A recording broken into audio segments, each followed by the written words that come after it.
క్రైస్తవులందరికీ ఈరోజు కోటవరట్ల మండల క్రైస్తవులందరూ కూడా శాంతి ర్యాలీని నిర్వహిస్తున్నారు. పాస్టర్ ప్రవీణ్ పగడాల గారి అనుమానపు మృతి గురించి శాంతి ర్యాలీని కోటవరట్ల మండల పాస్టర్స్, క్రైస్తవులు, ప్రతి సంఘపు వారు ఈ ర్యాలీని నిర్వహిస్తున్నారు. అయితే ఆయన యొక్క మృతి పట్ల అనుమానపు వ్యక్తం చేస్తూ పాస్టర్స్ స్పందన, అలాగే శాంతి ర్యాలీని పోలీసుల యొక్క అనుమతితో నిర్వహిస్తున్నారు. అందరూ కూడా ఈ ర్యాలీలో పాల్గొన్నారు. పాస్టర్ ప్రవీణ్ గారు పగడాల, ఆయన రాజమండ్రిలో అనుమానాస్పదంలో ఆయన మృతి చెందినట్టుగా కనపడుతుంది. అక్కడ పోలీసు వారి ఎంక్వైరీ అదే విధంగా చెప్తున్నారు. పోస్ట్ మార్టం కూడా అదే విధంగా రిపోర్ట్ చెప్తూ ఉన్నారు.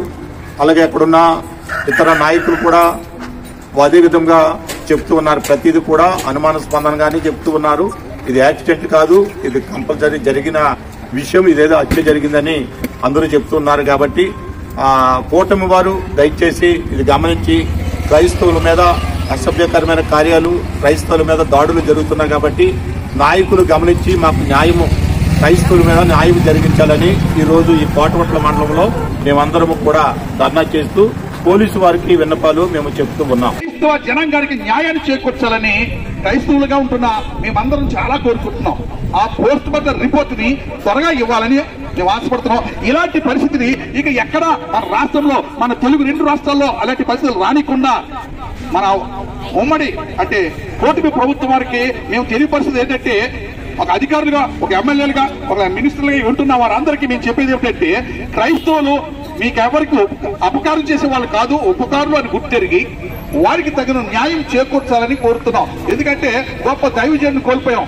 వారిని కోల్పోయిన ఆ కుటుంబానికి, వారి భార్యకి, వారి బిడ్డలకి, వారి కుటుంబానికి తీరని లోటు జరుగుతుంది. అంతేకాదు క్రైస్తవ సంఘాలు చుట్టుపక్కల ఎవరికి అన్యాయం జరగలేదు. దైవజనులు చక్కటి కార్యాలు చేశారని క్రైస్తవ సహోదరులు చేసిన ఆ విజ్ఞాపనని ప్రేమపూర్వకంగా హైందవ సహోదరులు దాన్ని స్వీకరించాలని మనం చేస్తూ ఈ పరిస్థితిని ఒక్కసారి మీకు అందరికి తెలియజేస్తూ ఈ మాటలు మేము ముగిస్తున్నాం.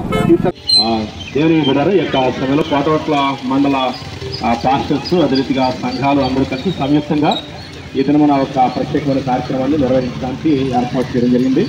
మరి అందరికీ తెలిసిన రీతిగా గడిచిన దినాల్లో మరి దైవజనులు పగడాల ప్రవీణ్ కుమార్ గారిని కొంతమంది వ్యక్తులు మరి దారుణంగా మరి హత్య చేసి మరి దాని నుంచి తప్పించుకోవడానికి రకరకాల ప్రయత్నాలు. అంత మాత్రమే కాదు, ఈ మధ్యకాలంలో మరి క్రైస్తవ సంఘాలపైన, దైవజనులపైన, విశ్వాసులపైన విచక్షణారహితంగా రకరకాల దాడులు, మాటలు జరుగుతూ మరి క్రైస్తవ్యాన్ని అడగబెట్టాలని, మరి క్రైస్తవ్యం భారతదేశంలో లేకుండా చేయాలని రకరకాల మరి రాజ్యాంగేతర శక్తులు బయలుదేరి మరి సువార్తకు ఆటంకాలు కలిగిస్తూ మరి ఎన్నో రకాల ఇబ్బందులు కలిగిస్తూ ఉన్నారు.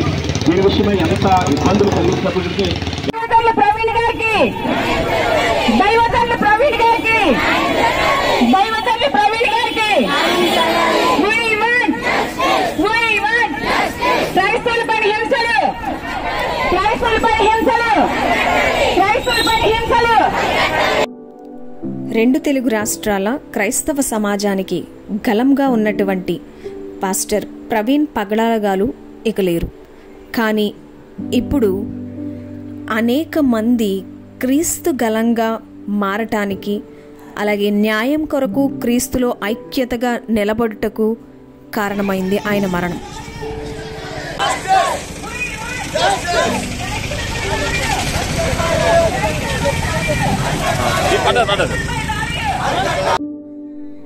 క్రైస్తవ్యానికి మరణం అంతం కాదు, అది ఒక ఆరంభం.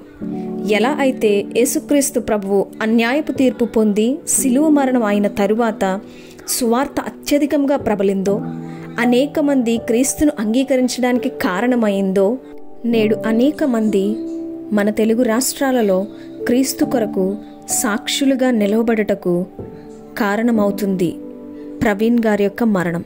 ప్రతి క్రైస్తవుడు కూడా ఏక మనస్సు కలిగి, ఇప్పుడు ఏ రీతిగా ఐక్యత కలిగి, అంటే బైబిల్లో చెప్పినట్టు సహోదరుల ఐక్యత కలిగి నివసించుట ఎంత మేలు, ఎంత మనోహరము అని చెప్పినట్టు, ఇప్పుడు ఏ రీతిగా మనము ఐక్యత కలిగి ఉన్నామో అదే ఐక్యతను కొనసాగిద్దాం.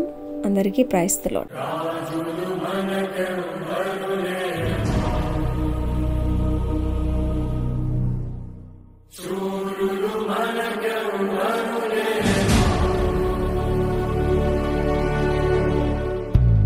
యుద్ధము యెహోవాదే, యుద్ధము యెహోవాదే, యుద్ధము యెహోవాదే, యుద్ధము జరుగుతున్నాయి. సంఘాలపై దాడులు జరుగుతున్నాయి. మరి సేవకులపై దాడులు జరిగితే దాని విషయంలో స్పందించాలని మరి ఇక ప్రవీణ్ పగడాల్ గారి గురించి మరి యొక్క పోస్ట్ మార్టం రిపోర్టు ఖచ్చితంగా ఉన్నట్టుగా తెలియజేయాలని ఈ ప్రభుత్వానికి మేము తెలియజేస్తున్నాం. మనకెవ్వరు లేరు, సైన్యములకు అధిపతి అయిన యెహోవా మన